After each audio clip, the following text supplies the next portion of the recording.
Bonsoir à tous et à toutes.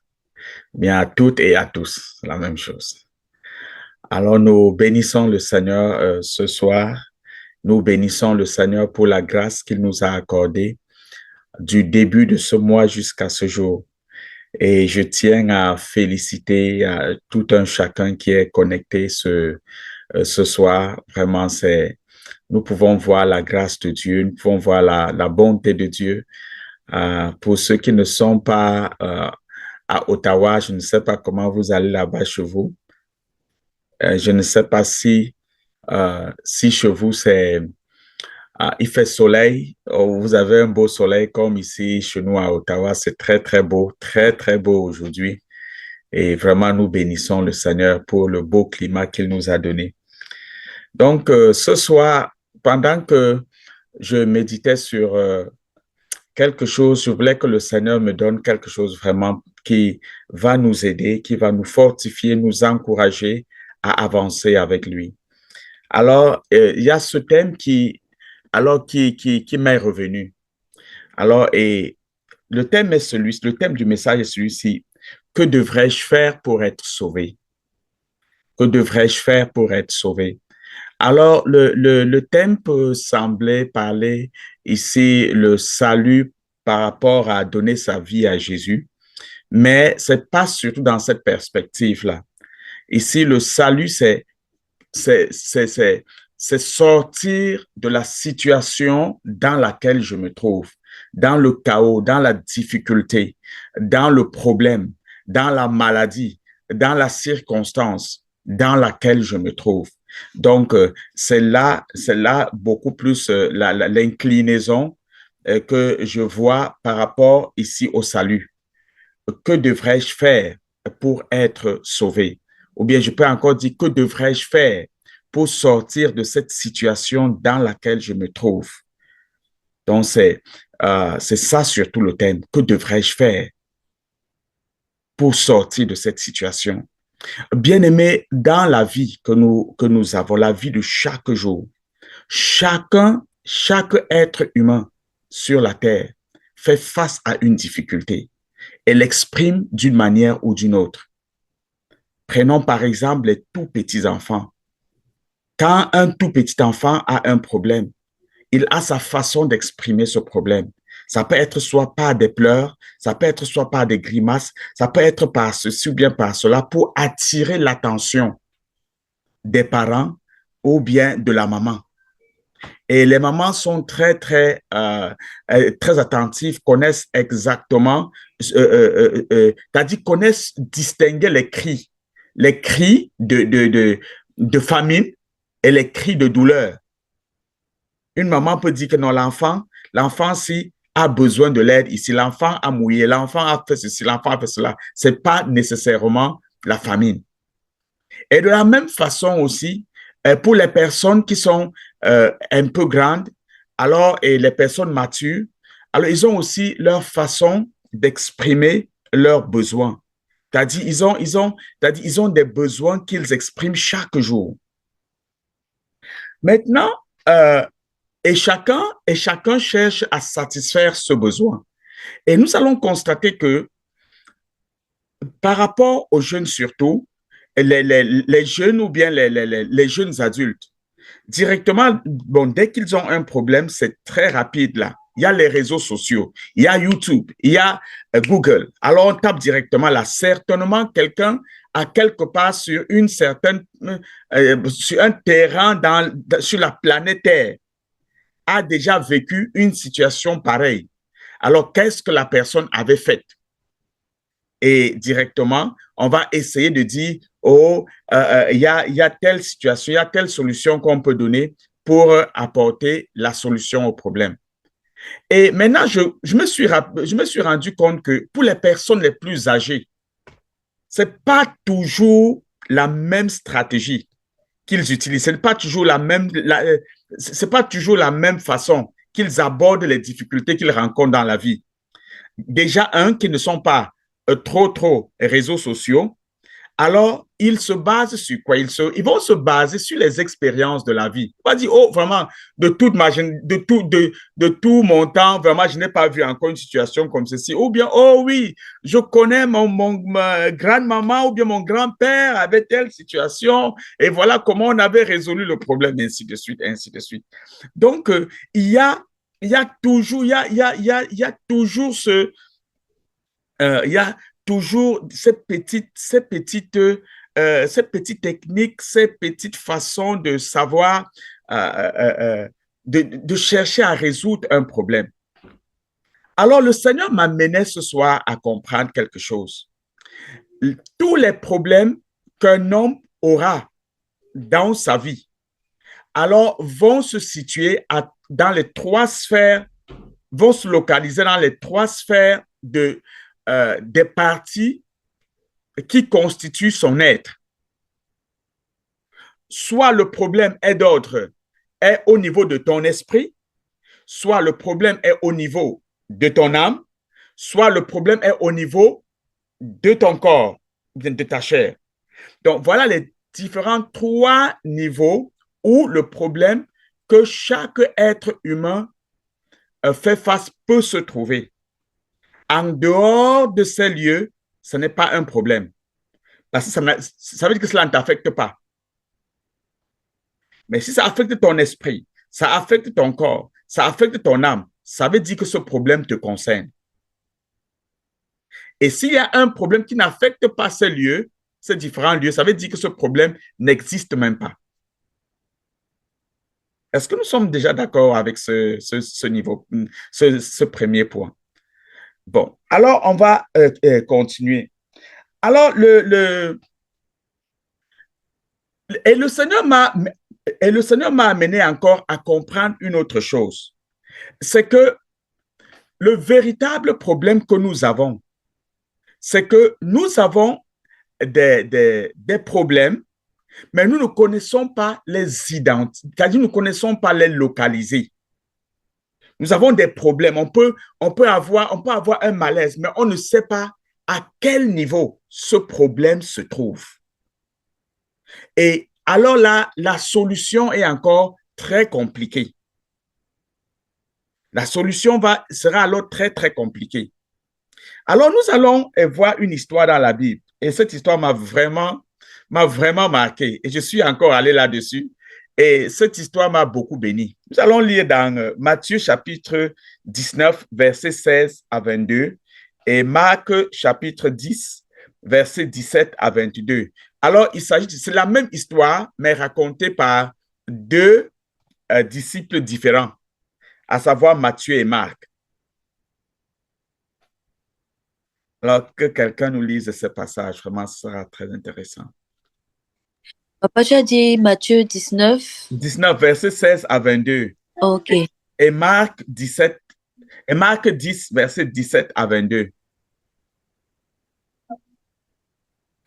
Ok, Matthieu 19, versets 16 à 22. Il est écrit, un homme s'approcha et dit à Jésus, bon maître, que dois-je faire de bon pour avoir la vie éternelle? Il lui répondit, pourquoi m'appelles-tu bon? Personne n'est bon si ce n'est Dieu seul.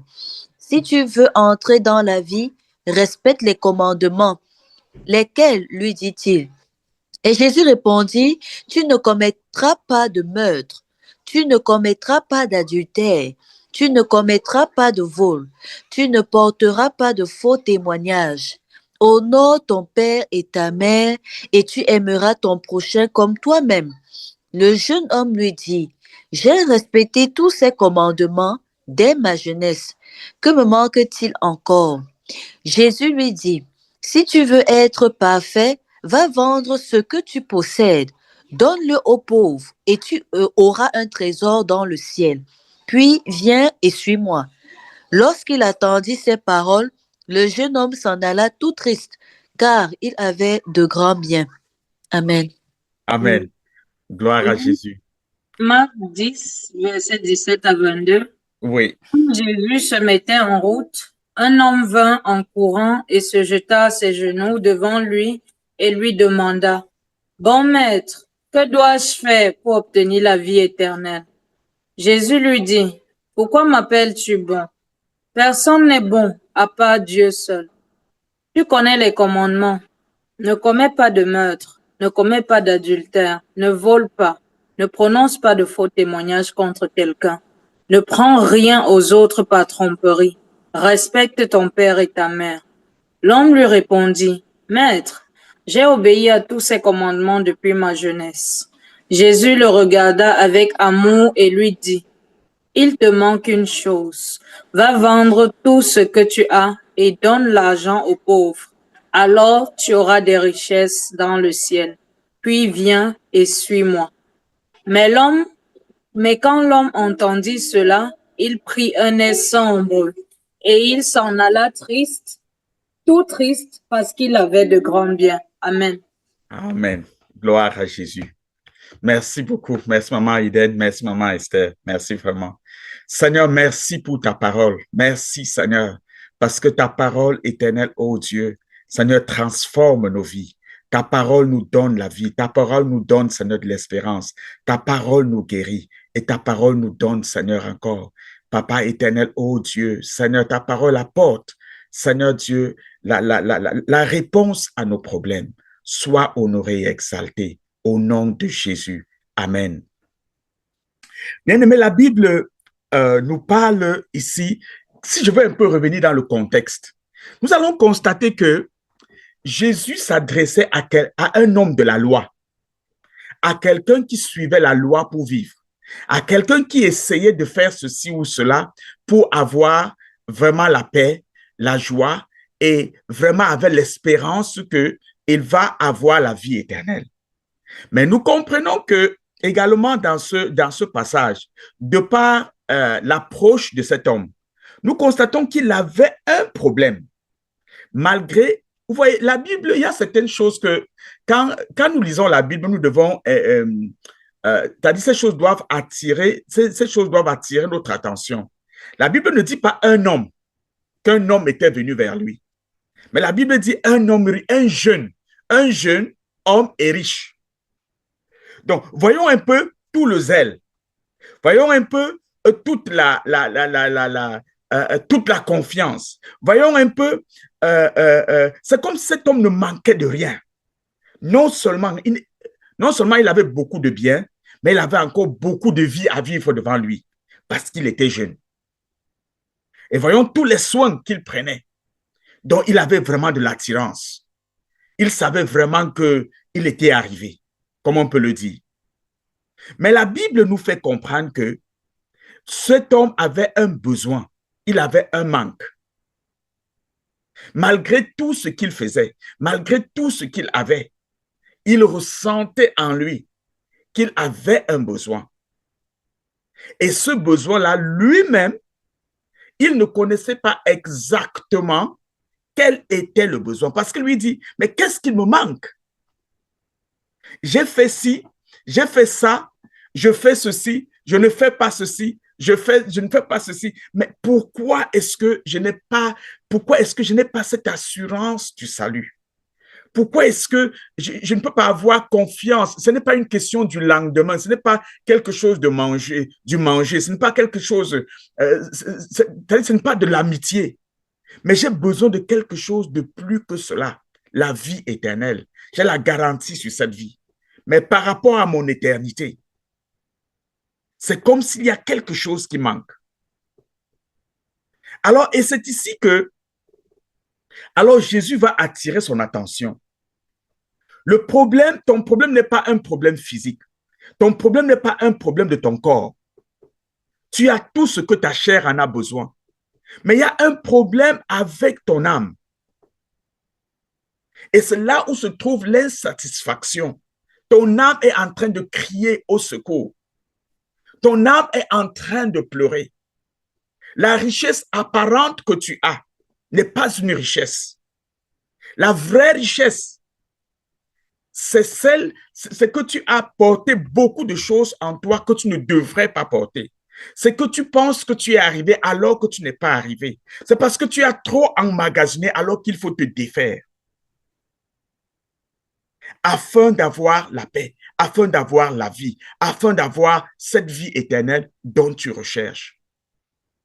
Et quand Jésus lui a dit cela, la Bible dit, oh, il a vu et exactement de quoi est-ce qu'il en avait besoin et il s'est levé, il a dit non, ceci est au-dessus de moi, je ne peux pas. Et il est parti. Il ne l'a pas dit ouvertement, mais juste son comportement, son action a démontré qu'il n'était pas prêt à céder. Bien aimé, et pendant que je réfléchissais encore, le Seigneur m'a amené à me poser la question, est-ce que nous connaissons déjà comment est-ce que nous sommes formés? Est-ce que je connais comment est-ce que je suis formé? Est-ce que je sais que je suis esprit, âme et corps? Ça, c'est une chose que chacun de nous devrions connaître. Ça, c'est la première chose. Plusieurs personnes disent que oui, nous connaissons cela. Mais une connaissance passive n'est pas une connaissance. Mais une connaissance active devient bénéfique. Lorsque je connais comment fonctionne mon être, à savoir mon esprit, à savoir mon âme, à savoir mon corps, lorsque j'ai un problème, je dois être capable d'identifier où se trouve le problème. Et lorsque j'ai identifié où se trouve le problème, alors là maintenant, la deuxième chose que je fais, c'est que je cherche à savoir comment fonctionnent ces différentes parties de mon corps, ou bien de mon être. Comment fonctionne mon esprit? Comment fonctionne mon âme? Comment fonctionne mon corps? Et lorsque je sais comment fonctionnent ces différentes parties de mon être, alors là, je peux faire face aux besoins. Maintenant, là, je peux faire face aux problèmes. Est-ce que je suis prêt à faire face aux problèmes? Est-ce que je suis prêt à apporter la solution? Ça, c'était le problème de cet homme riche. La Bible n'a pas donné son nom, mais juste un homme riche. Il avait beaucoup de choses en lui. Nous devons savoir, ce n'était pas seulement la richesse financière, mais il était tellement riche que il avait beaucoup de choses qu'il devrait donner, des choses qu'il devrait abandonner, des choses dont il devrait se défaire. Bien aimé, donnons peut-être 10 camions à un petit enfant qui ne sait même pas conduire une petite voiture. Il ne peut plus dormir. Ou bien donnons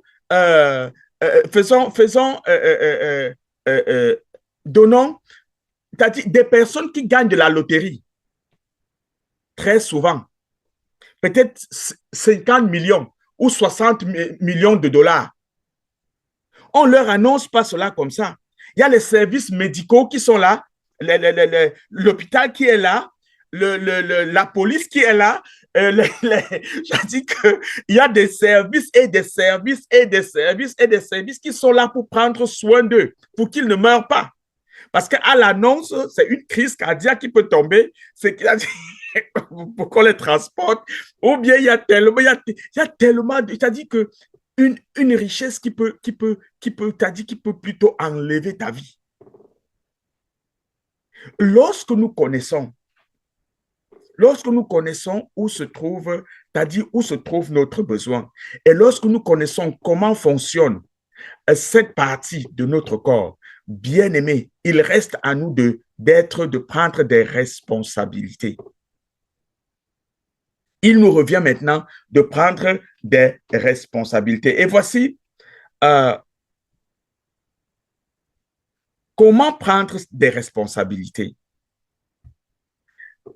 Lorsque nous avons identifié le problème que nous avons, prenons un exemple, la maladie.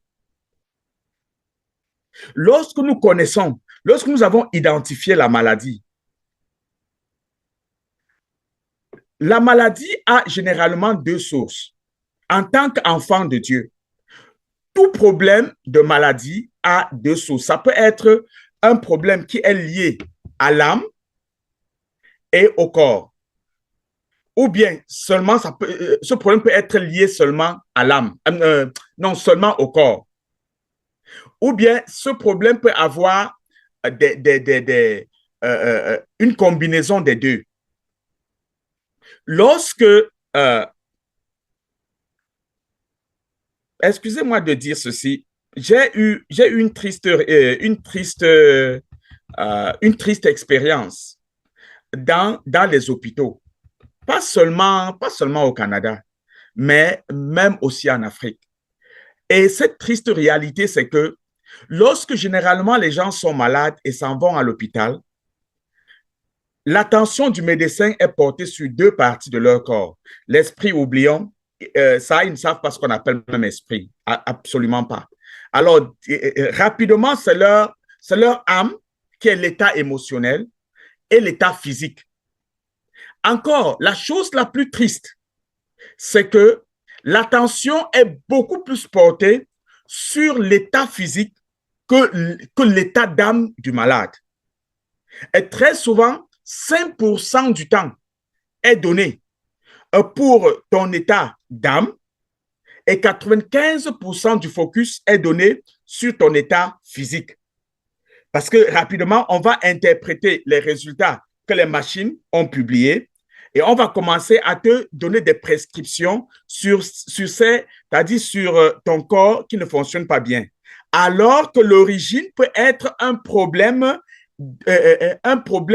purement de l'âme qui vient affecter ton corps.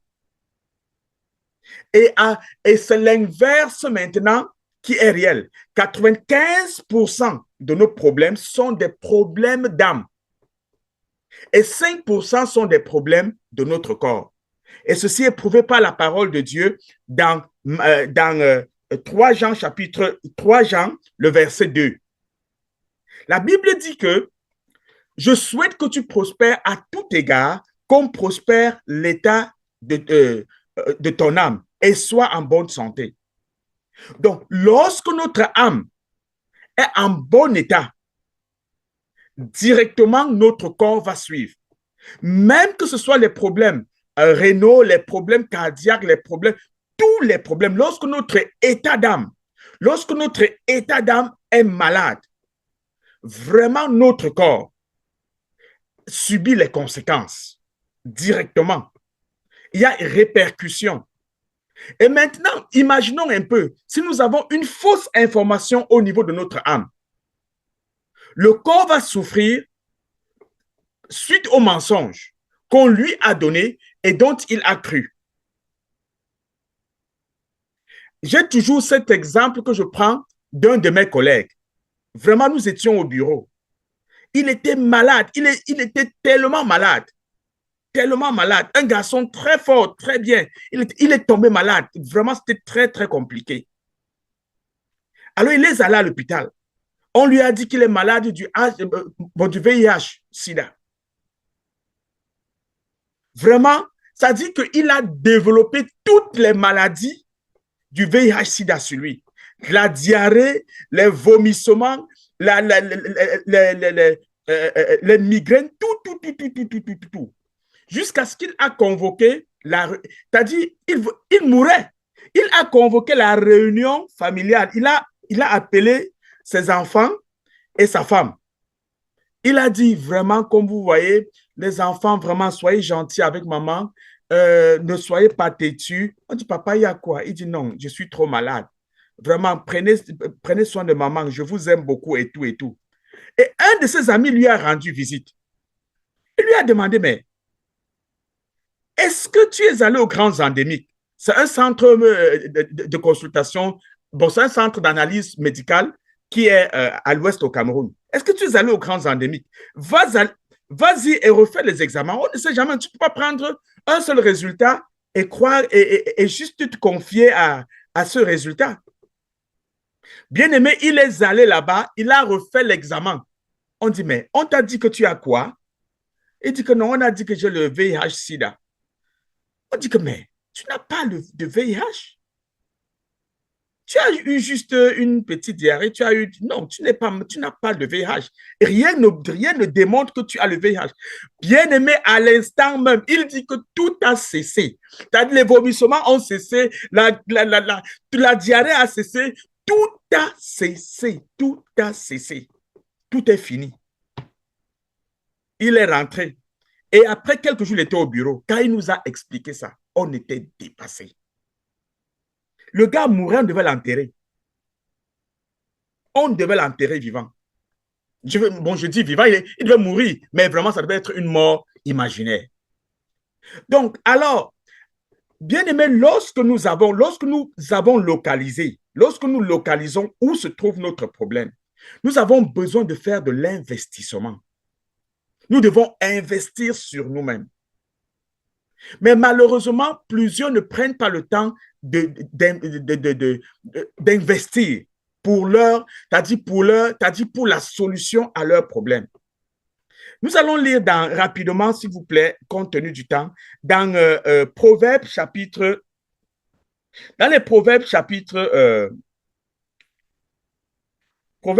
4.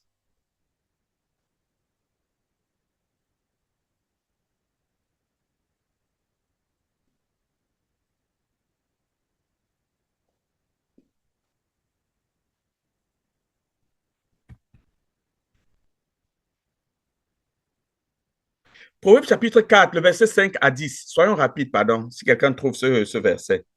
Proverbe chapitre 4, verset 5 à 6. 5 à 10. 5 à 10. Mhm. Acquiert la sagesse, acquiert l'intelligence, n'oublie pas les paroles de ma bouche et ne t'en détourne pas. Ne l'abandonne pas et elle te gardera, aime-la et elle te protégera. Voici le commandement de la sagesse.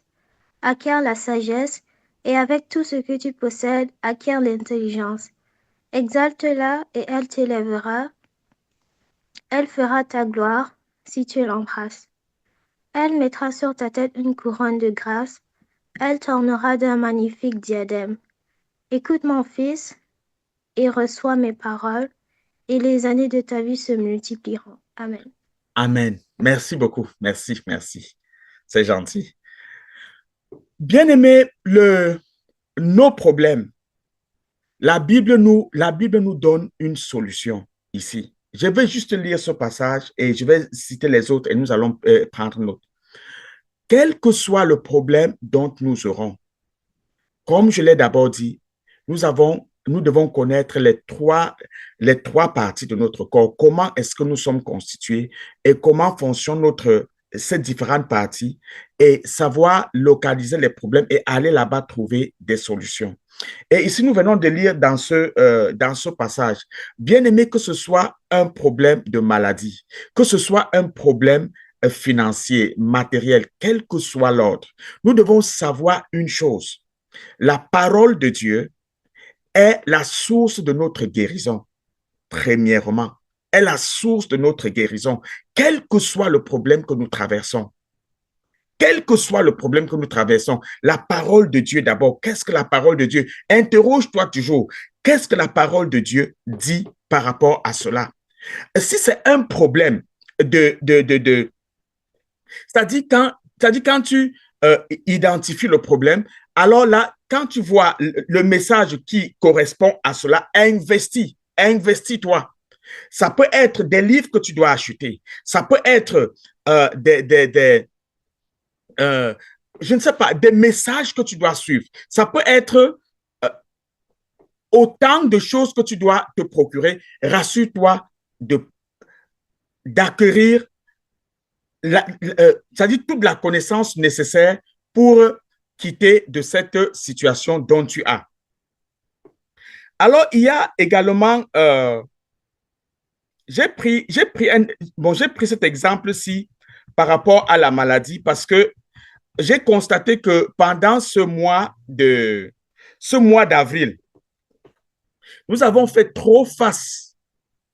C'est-à-dire que nous avons subi, il y a eu trop de secousses, il y a eu trop de problèmes. Il y a eu trop de secousses dans notre santé, de part et d'autre. Et il y avait comme des esprits de mort par-ci et par-là. C'est-à-dire, c'était un mois de combat. Et le Seigneur m'amenait à comprendre ceci. Lorsque nous faisons face à des problèmes, nous ne devons pas juste regarder aux expériences que nous avons eues par le passé, sans être en train de nous focaliser dans la parole de Dieu et prendre du temps pour acquérir cette parole, croire en elle et vivre par elle. Et c'est ça que le Seigneur, t'as dit depuis, ne faisait que mettre dans mon cœur en tant qu'enfant de Dieu. Nous ne devons pas attendre à avoir des problèmes et commencer à courir pour avoir des solutions. Non. Chercher, t'as dit nous préparer à l'avance. Dans cette parole, nous préparer à l'avance. Nous préparer toujours à l'avance. Ne pas attendre être attaqué avant de chercher des solutions. Amen. C'est très important parce que là, quand c'est comme ça vient, c'est-à-dire que le poids devient de plus, c'est-à-dire que ça devient difficile à gérer. Et il y a également le Seigneur également a attiré mon attention sur un fait. Bien aimé, l'un des véritables problèmes que nous éprouvons ici, à l'Église, c'est surtout par rapport à notre santé. Et cette question m'est encore revenue. Est-ce que chaque enfant de Dieu peut être guéri? Et la réponse toujours que le Seigneur me donnait, c'était oui, chaque enfant de Dieu peut avoir sa guérison. Et le Seigneur me donnait encore de comprendre qu'il y a c'est-à-dire il y a très souvent une confusion que nous faisons lorsque nous faisons face à un problème de maladie. Nous confondons l'esprit, le don des guérisons et le don des miracles. Le don des miracles, lorsque quelqu'un a ce don des miracles, il peut prier pour quelqu'un et la personne guérit directement. Là, ce sont les miracles. Et maintenant, le don des guérisons, c'est quoi? Le don des guérisons est basé beaucoup plus dans la connaissance de la parole de Dieu pour chacun de nous. Parce que la Bible nous dit ceci, la guérison est le pain des enfants de Dieu. Et étant donc le pain des enfants de Dieu, le pain des enfants de Dieu, c'est quoi? C'est la parole de Dieu. Lorsque nous avons cette parole qui est plantée en nous, elle va apporter la solution à nos problèmes, surtout de maladies que nous avons. Parce que je me suis beaucoup focalisé au niveau de notre bien-être physique et qui a pour origine notre bien-être, le bien-être de notre âme, selon 3 Jean, le verset 2. Et le Seigneur me faisait encore comprendre. Nous devons insister à savoir, c'est-à-dire le Seigneur nous amenait à comprendre que tu ne peux pas, c'est-à-dire que Jésus a donné dans Luc chapitre 15, Luc chapitre 15,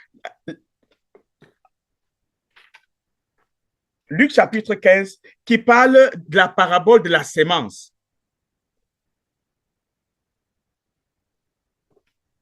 Nous pouvons lire ça dans Luc chapitre 8, le verset 15. Quelqu'un peut-il nous lire ça? Luc chapitre 8, le verset 15.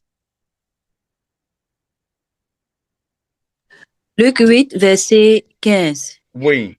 Il est écrit, « Ce qui est tombé dans la bonne terre, ce sont ceux qui ont entendu la parole avec un cœur honnête et bon, la retiennent et portent du fruit avec persévérance. » Amen.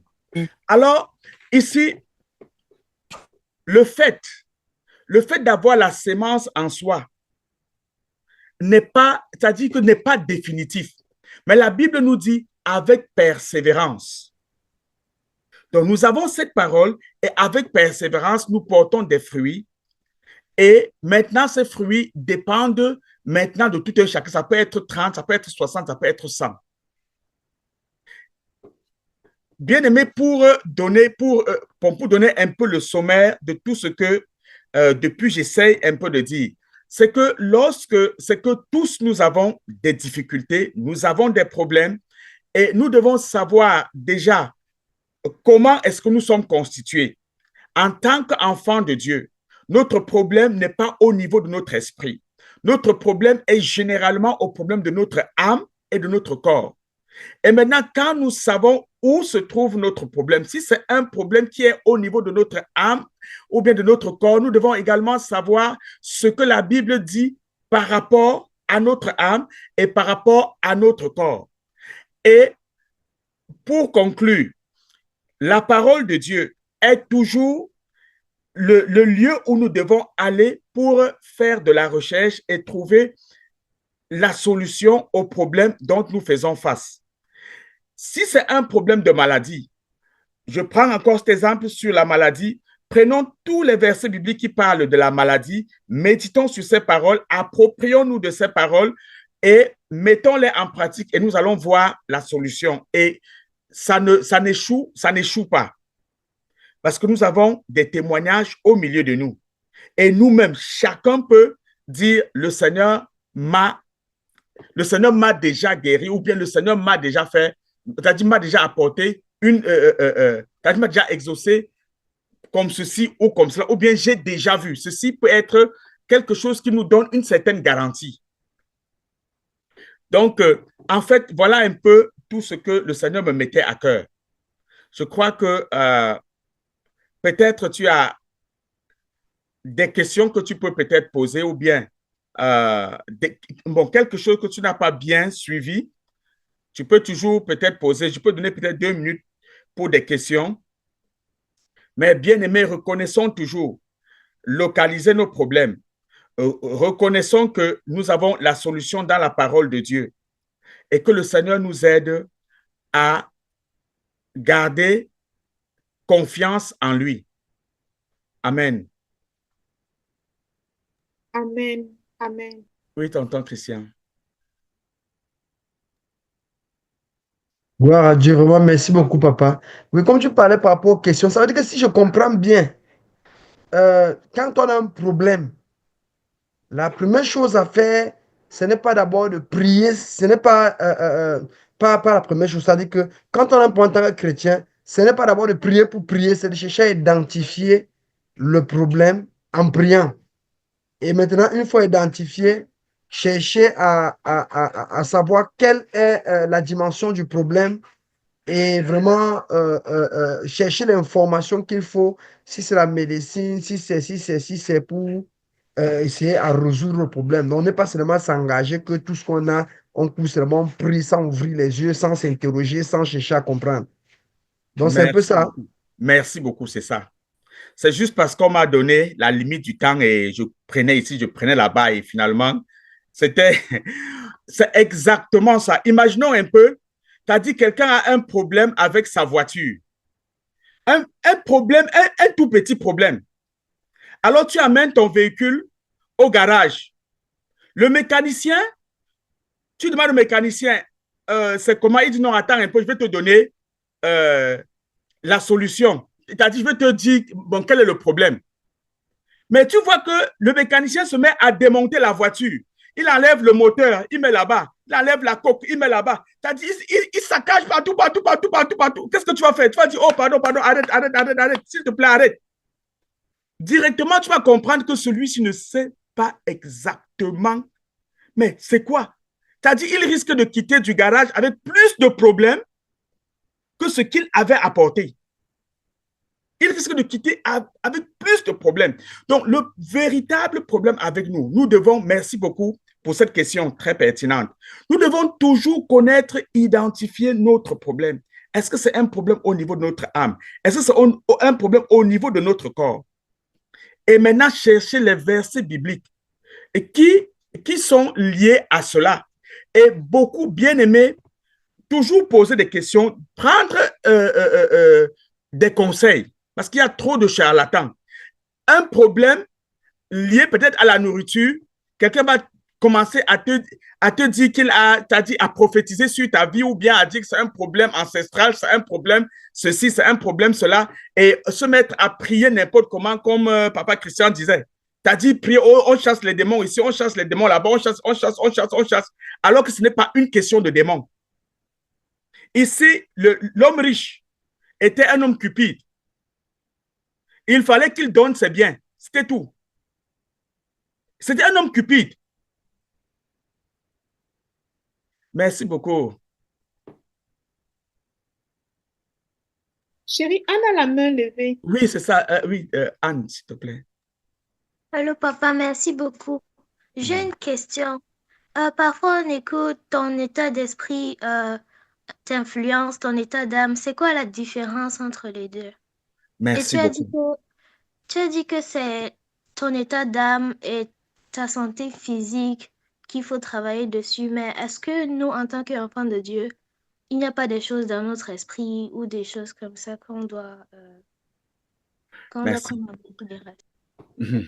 Dans Thessaloniciens, dans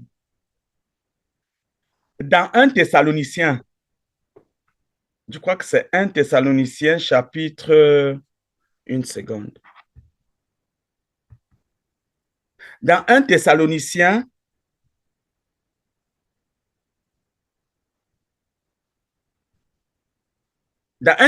chapitre 5, le verset 23.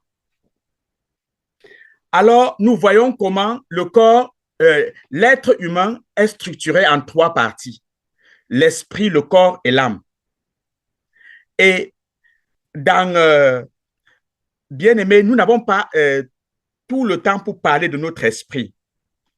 Mais je voudrais attirer notre attention. La Bible est claire et nette là-dessus. La Bible dit que ceux qui sont en Christ sont une nouvelle création. Les choses anciennes sont passées et voici toutes choses sont devenues nouvelles. Et notre esprit n'a plus de problème. Nous sommes sauvés. Notre esprit n'a pas de problème avec Dieu.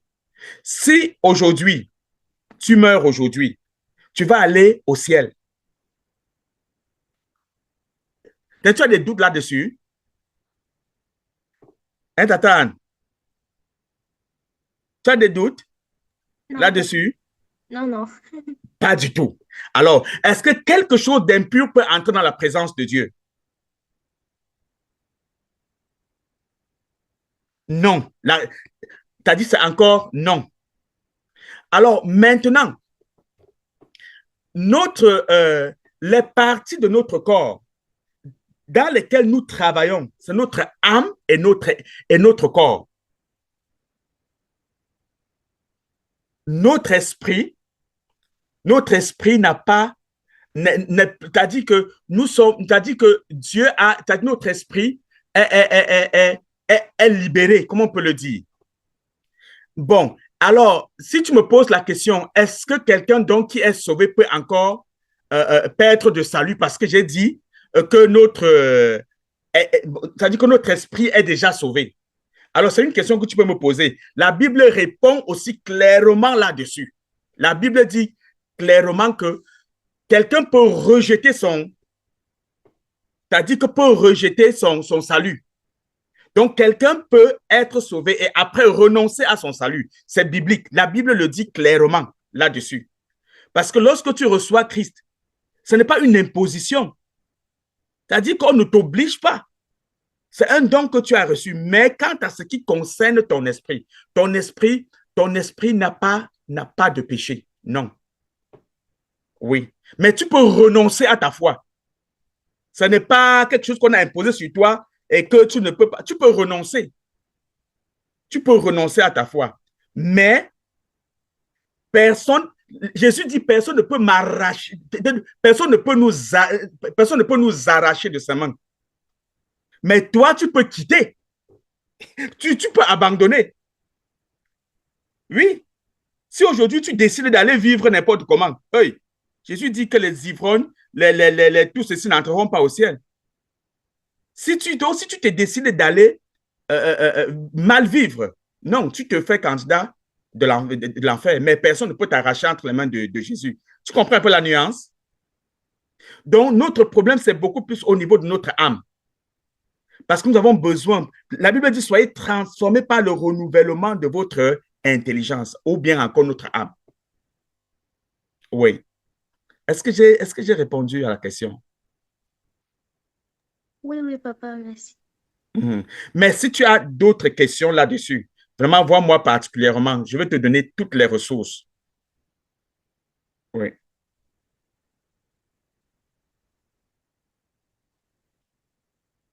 Est-ce que nous avons encore une question? Donc, merci beaucoup. Pour récapituler encore, je dis encore ceci. Bien-aimés, quand nous avons un problème, que Dieu nous accorde la grâce d'identifier notre problème, de bien identifier notre problème et d'avoir le courage de faire face, de chercher les ressources pour faire face à ce problème. Et Dieu nous accordera la grâce pour y sortir. Oui, Tata, je ne sais pas si c'est Paul, si c'est Alice. Oui. Merci, Tata Alice. C'était moi. Je voulais demander, quand on identifie par exemple que son âme a un souci ou une maladie, est-ce qu'il y a plusieurs sortes de maladies de l'âme où il y a en général un type de maladie que ton âme n'est juste pas en accord avec ce que la parole dit? Quand tu essaies d'identifier, quand tu identifies que c'est l'âme, mais maintenant par rapport à l'âme, où est-ce que tu vas? Oui.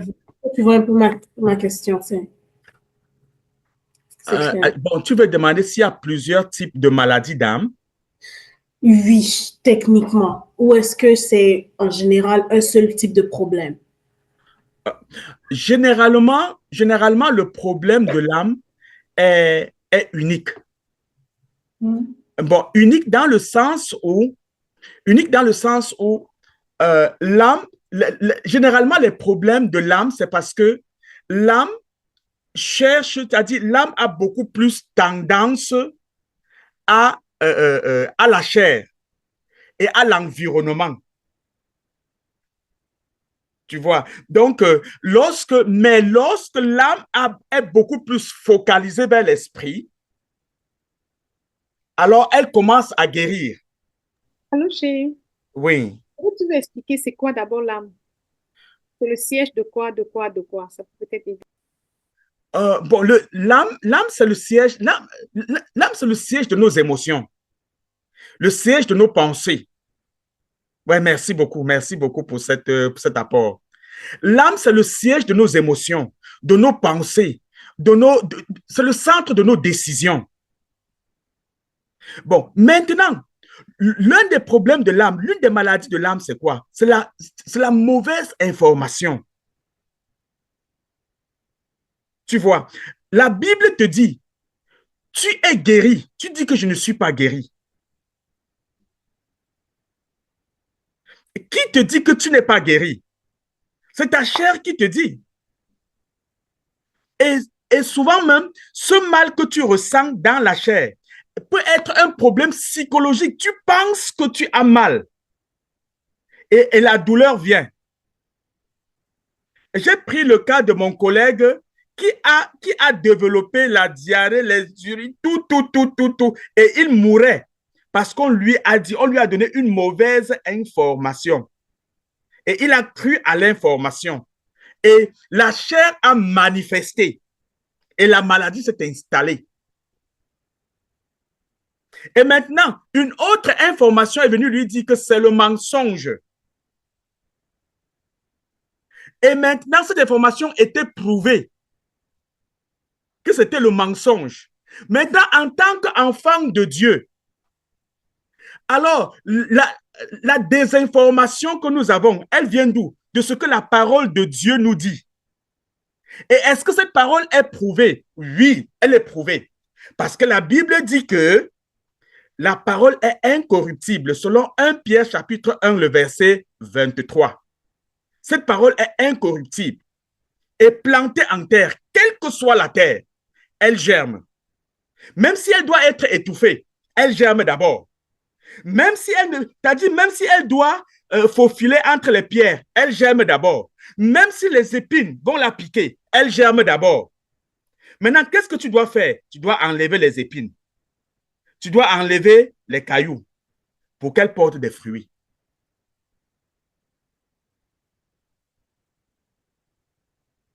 Tu vois un peu. C'est pour cela que j'ai donné Luc chapitre 8, verset 15 et 1 Pierre chapitre 1, le verset 23. Oui, maman Eden. Est-ce que tu peux S'il te plaît, Tata Alice, est-ce que j'ai répondu? Oui, merci beaucoup. Bien aimé, la parole de Dieu, hein, c'est notre richesse, c'est notre or que Dieu a donné. L'or pur que Dieu a donné. Je vous assure. L'or pur. non plus? Amen, amen. Oui, maman Eden. Papa, j'aimerais comprendre quelque chose. Oui. Il y a cette vérité biblique qui m'a toujours intriguée et jusqu'à présent, je n'ai pas de réponse à ça. Quand Jésus rencontre Nathanaël, il dit que voici un homme en qui il n'y a point de fraude. Et il y a une version qui dit, voici en l'esprit duquel il n'y a point de fraude. Si on dit que l'âme est le siège des émotions, pourquoi est-ce que l'esprit peut avoir de fraude? Pourquoi est-ce que l'esprit peut être corrompu? On dit souvent, voilà un esprit corrompu. Si l'esprit n'a pas de besoin de travail, si l'esprit n'a pas de problème, pourquoi est-ce qu'on peut dire que l'esprit de quelqu'un, il y a de la fraude en son esprit? Ça devait être en l'âme. Quand on parle de l'esprit à ce niveau, ça veut dire que l'esprit aussi peut être touché, atteint. Je comprends bien. Non, tu as parfaitement raison. Je vais rapidement répondre. Ou bien, Il se peut que quelqu'un voulait... oui, c'est ce que je voulais. Est-ce que quelqu'un veut répondre à cela? Tonton Christian, c'est pour répondre à cela? Merci beaucoup. Et pour bien comprendre, pour ma part, je vais apporter ma petite contribution et je prie que le Seigneur nous fasse grâce. Jésus dit que servira-t-il à un homme de gagner le monde s'il perd son âme? Et on a expliqué que l'âme, c'est le ciel de nos émotions et tout ça. Donc, quand la Bible dit qu'il est venu guérir ceux qui ont le cœur brisé, il parle là de la dimension de l'âme. Bon, maintenant, quand on dit dans notre texte que voici un homme à l'esprit duquel il n'y a point de fraude. En fait, ce n'est pas l'esprit qui est, c'est une façon de parler. Il s'agit là de son âme, puisque la définition, l'appellation de l'âme en hébreu, c'est la même chose que l'esprit. Amen, c'est la même chose que l'esprit. Bon, maintenant, la Bible dit dans le livre d'Ézéchiel, je terai dans votre corps le cœur, je vous donnerai de mon esprit. Donc, l'endroit où le Saint-Esprit vient vivre en nous, c'est dans notre esprit. Donc, une fois que nous sommes sauvés, notre esprit est régénéré. Est-ce que le Saint-Esprit peut prendre le contrôle de ton esprit et quelque chose de souille encore? Eh, ma soeur? Donc, tu vois, donc on parle de fraude, on parle de péché, de maladie. Il faut toujours se rappeler que c'est au niveau de l'âme. Parce que c'est le ciel de nos décisions, c'est le toi là-bas, c'est le toi même là-bas. C'est là-bas qu'il y a ta volonté. Je ne sais pas si j'ai pu un peu... Très, très bien. Vraiment, c'est je ne sais vraiment... pas. Tata Eden, tu m'as compris? Très bien. Gloire à Dieu. Mais je peux augmenter quelque chose aussi. Oui, oui, oui, oui. Papa Choupo voulait parler, hein? N'oubliez pas, pardon. Oui. Et vous savez qu'il n'aime pas lui parler, donc il a fait semblant, il a encore fui. C'est vrai, papa, tu peux parler. Je donne la parole, papa, tu peux. Ok, merci beaucoup. Bonsoir, bien-aimé. Bon, ben, j'ai juste levé la main. Après, je l'ai baissé parce que tonton Christian allait vraiment dans le sens de ce que je voulais dire. Donc, à la question de Maman Iden, c'est esprit et âme sont parfois utilisés de façon interchangée. Et même dans le langage habituel, quand on parle, par exemple, je pense, Anne a posé la question tout à l'heure, on parlait de âme et esprit. Vous allez voir dans le langage français, parfois c'est interchangé comme ça.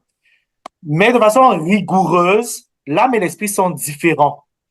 Le passage parlant de Nathanaël, c'était vraiment de l'âme dont il s'agissait. C'était pas esprit comme notre esprit qui nous met en connexion avec le Seigneur. Donc, c'était de ça qu'il était question. Bon, puisque j'ai la parole, je veux aussi dire un petit truc par rapport à la question de notre sœur, par rapport aux différentes maladies de l'âme. Bon, je pense que tout comme le corps a beaucoup de maladies, on a le paludisme, ça c'est la maladie très connue en Afrique. On a le diabète, on a cancer, on a ceci qui touche le corps. De la même façon aussi, l'âme a diverses sortes de maladies. Puisque on a dit que l'âme, c'est le siège des émotions. Quand on parle de la pensée, il s'agit de l'âme. Quand on parle de tout ce qui est... vous voyez, quand on cite le fruit de l'esprit, on va citer la joie, la patience, toutes ces choses-là. Quand on est affecté à ce niveau, quand tout ce qui va toucher à nos émotions, ça touche vraiment à l'âme. Il y en a qui vont souffrir d'un manque d'amour. Il y en a qui vont souffrir parce que ils sont pauvres, ils n'ont pas d'argent. Il y en a qui vont souffrir parce qu'il y a des inquiétudes par rapport à l'avenir. Il y en a qui sont malades parce qu'ils ne savent pas de quoi demain sera fait. Qu'est-ce que mes enfants vont devenir? Peut-être ma famille souffre. Je ne sais pas comment aider. Je suis malade physiquement même. Maintenant, mon âme aussi vient souffrir. Donc, c'est aussi varié que ça. Mais comme Papa Arsène disait, c'est parfois dommage, on ne prend pas, on ne met pas beaucoup d'attention souvent sur les maladies de l'âme. Pourtant, elles sont très, très, très variées. Un petit mot que quelqu'un a reçu de la part de quelqu'un, peut-être dans son enfance, peut affecter toute sa vie et il n'est jamais au courant que c'était ça.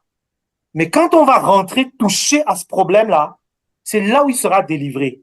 Une parole que quelqu'un t'avait dit, par exemple, bon, que tu es nul, tu es bête. Et après, ça va te poursuivre, ça va ronger toute ta vie.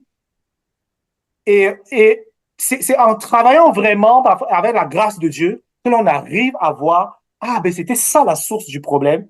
Travailler vraiment pour reconquérir, pour gagner et que ton âme soit régénérée au travers de la parole de Dieu. Et c'est vraiment où la vérité biblique vient restaurer, vient remettre les choses en place. Donc, pour résumer, je pense que les maladies de l'âme sont aussi variées, très, très, très variées, tout comme les maladies du corps et autres. Merci. Merci beaucoup, papa. Vraiment, c'est-à-dire que je manque de mots pour dire merci. Parce que le problème ici, c'est quoi? C'est le mensonge. C'est le mensonge, c'est-à-dire au niveau de notre âme, qui est généralement les... Est-ce que vous savez que c'est-à-dire une maladie de l'âme peut amener des maladies physiques, des maladies vraiment physiques? C'est-à-dire que jusqu'à ce que c'est-à-dire que tu es paralysé, pourtant, il faut guérir plutôt l'âme.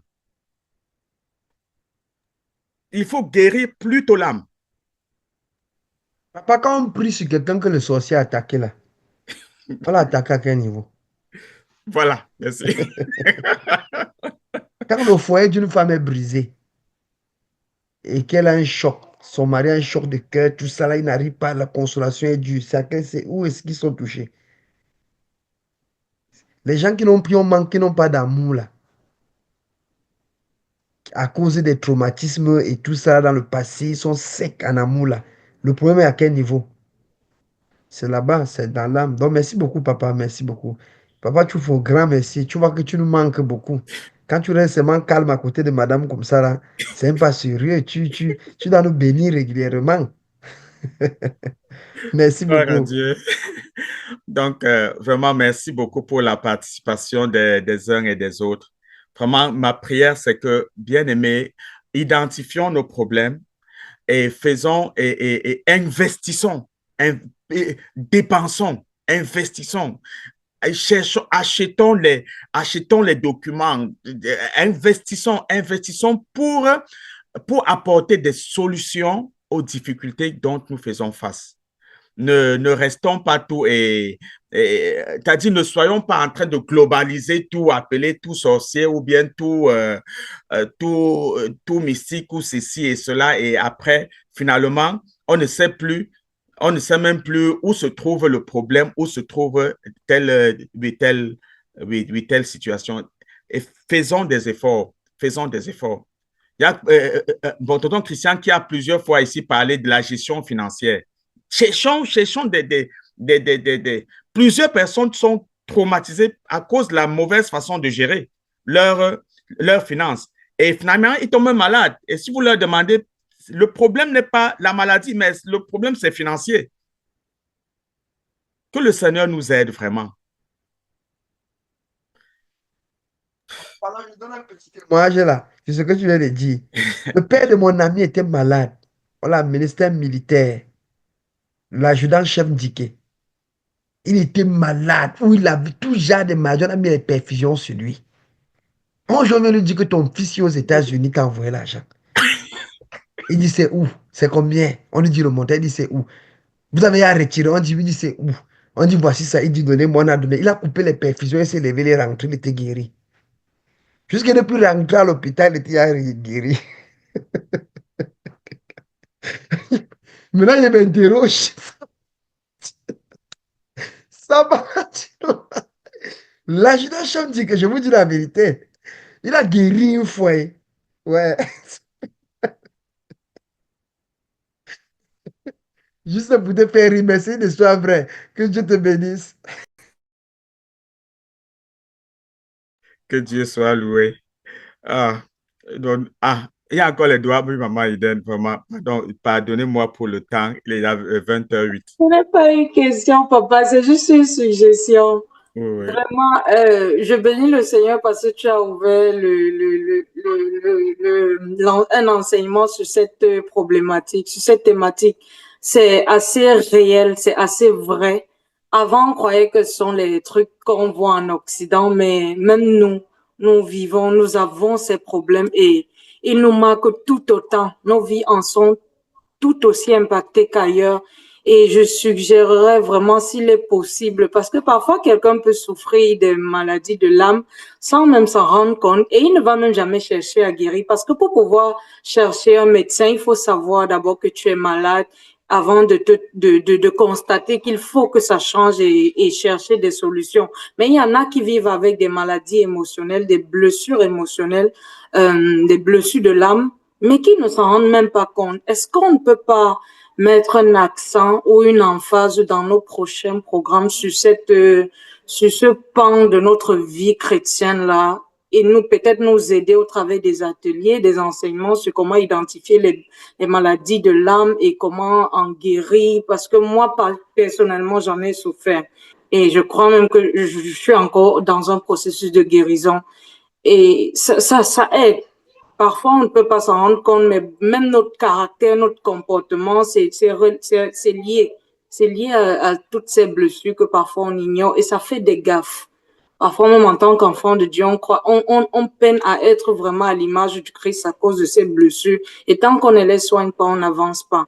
Donc, si on peut vraiment s'aider à ce niveau-là, même ceux qui ne savent pas qu'ils sont malades, qu'on ait des séances où on peut identifier ces blessures-là et si il y a lieu, les traiter pour avancer ensemble.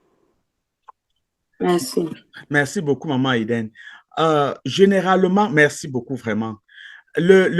Pour commencer à identifier les problèmes dont nous savons, il faut seulement regarder un peu à ta vie. Tu vois comment tu vis, tu vois comment tu réfléchis, tu vois comment tu parles. Et tu vois ce que la Bible dit par rapport à un enfant de Dieu né de nouveau. Tu regardes, c'est-à-dire que pendant que tu lis la Bible, sois juste un peu, c'est-à-dire avec les yeux ouverts. Voilà comment je fais. Voilà comment. C'est-à-dire que tu ne vis pas la vie que tu devrais normalement vivre. C'est-à-dire que tu n'es pas contente. Par exemple, être contente là, tu n'es pas contente en toi. C'est-à-dire que tu n'es pas épanouie dans ton être. Mais il y a quelque chose qui ne va pas déjà. Tu restes, peut-être tu vois que tu es, c'est-à-dire l'argent ne reste pas entre tes mains. Dès que l'argent entre là, ça doit partir. C'est des choses qui montrent qu'il y a anguille sous roche quelque part. Il y a des petits indices comme ça.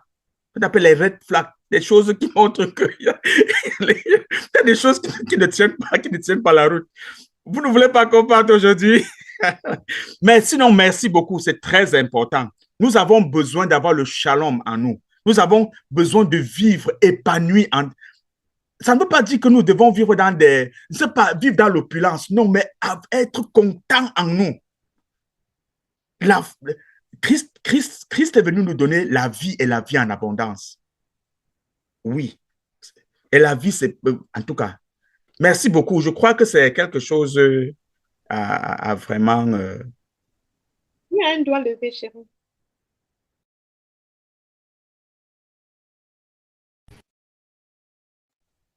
Oui, c'est Tata Paul, c'est Alice, c'est qui? Ah oui, c'est... Merci, papa. Merci. Je veux juste ajouter à ce qu'on a dit tantôt, que comme toute maladie, les maladies de l'âme sont aussi souvent contagieuses et héréditaires.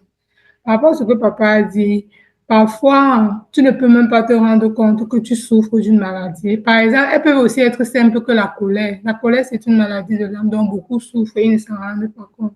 Et ça se transmet parfois de génération. Donc, quand tu vas dire à quelqu'un que, mais regarde comment tu es colérique ou bien tu es comme ça, il va dire, je suis colérique. Dans ma famille, c'est comme ça qu'on fait. Je suis même très doux. Donc, parce qu'il a vécu, il a grandi avec. Donc, pour lui, c'est quelque chose de tout à fait normal et naturel. Mais si nous prenons, par exemple, le temps de nous asseoir et de lui dire que oui, c'est vrai que c'est comme ça que tu es né et tu t'es habitué, mais c'est pas normalement comme ça que tu devrais être. Là, la personne va commencer à comprendre qu'il y a anguille sur roche. Parce que si, quand quelqu'un n'est pas conscient qu'il y a quelque chose qui ne va pas, il ne va pas chercher. Quand on dit que c'est le malade qui cherche le médecin, c'est vrai. Donc, si tu ne sens pas que tu es malade, tu ne vas pas aller chercher le médecin. Et comme on disait au début, parfois, on essaie de juste prendre les calmants, ce qu'on appelle ici au Canada les painkillers, les Tylenol. On prend le Tylenol pour tout. Pourtant, ce n'est pas ça le véritable problème. Donc, ça veut dire que si tu n'identifies pas la véritable source du problème, c'est un peu comme quelqu'un qui a un problème avec sa voiture. Au lieu d'aller chez le mécanicien, il part peut-être à l'hôpital. Le médecin qui traite les êtres humains n'est pas aussi le médecin qui traite la voiture. Donc, il y a on doit vraiment pouvoir identifier la vraie source pour pouvoir vraiment connaître quelle est chez qui, ou bien quelle parole, ou bien quel remède vers lequel nous tourner pour véritablement traiter depuis la source et briser pour que ça ne se transmette plus à personne d'autre, que ce soit dans la génération qui suit ou bien dans notre entourage. Parce que parfois, les gens ont les maladies de l'âme, ils contaminent aux gens qui sont autour d'eux ou ils transmettent à leurs enfants. Donc, je trouve que c'est vraiment un sujet sur lequel nous pouvons vraiment, parce qu'en tant qu'enfant de Dieu, la majorité des temps, il y a cette, comment dire, je ne vais pas dire cette conscience ou bien ce voile que les chrétiens souvent se mettent, que non, je suis un enfant de Dieu, je pardonne. Pourtant, c'est juste le paraître, mais au fond, la blessure est même en train de s'infecter ou de se cicatriser. Gloire à Dieu, merci beaucoup. Il y a un point, l'investissement. Les enfants de Dieu pensent que tout est gratuit. Oui, nous avons la provision, mais tout n'est pas gratuit. Ça demande quelquefois la prière. Ça demande d'acheter, c'est-à-dire d'acheter peut-être, de se documenter, de lire, d'étudier, de se défaire. Ça demande de l'investissement. Oui, c'est très important. Merci beaucoup. Je pense que, je sais que si on continue, il y aura beaucoup de questions qui vont il y aura toujours beaucoup de questions, mais vraiment que le Seigneur nous aide, que le Seigneur nous bénisse. Vraiment, c'est ce que le Seigneur avait mis dans mon cœur et j'ai essayé de donner comme je pouvais.